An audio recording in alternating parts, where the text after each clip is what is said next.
I'm embarrassed.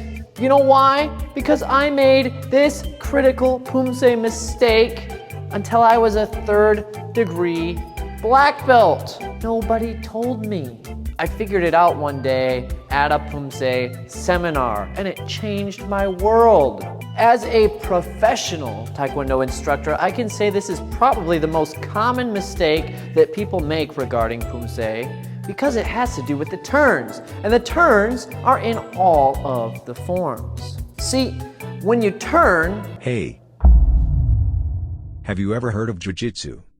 Yes, but this is a video about Taekwondo. We aren't talking about... Because if you knew what Jiu-Jitsu was, you wouldn't be doing Taekwondo anymore. No, I've done Jiu-Jitsu before, but I still like... Once you feel Jiu-Jitsu, it will change your world. No, not really. Bro, do you want to get high? Nope. Okay, now that we got that out of the way, here is the mistake. Let's say you're doing a turn in any of your forms, any of your Poomsae. When you shift your weight to do the turn, do not let your heel pop up. I know it doesn't feel like it, but popping the heel up is an inefficient way of moving, of doing the turn. And in sport Poomsae, that will actually cost you points because it's seen as excessive movement. Let me show you again. Say I'm turning to face the other direction. When I do the turn, I want to shift my weight so that my heel doesn't pop up excessively and then move through to my new position. What I don't want to do is let the heel pop.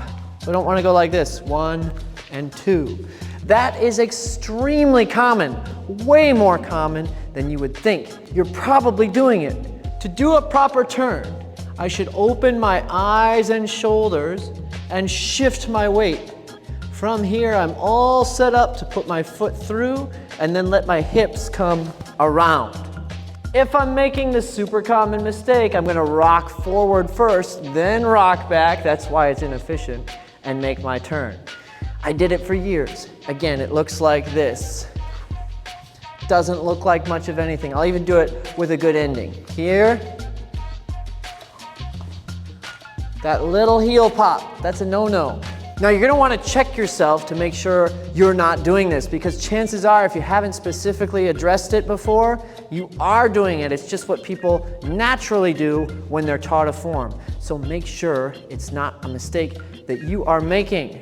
That's it, guys. I know it seems really simple and mundane, but this mistake will take you a long time to undo if you haven't caught yourself doing it yet. It's gonna take a lot of practice on those turns.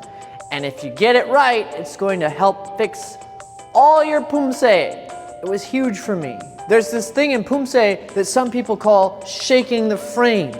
When you do your forms, you don't want your frame to shake. You want a clear and crisp looking movement.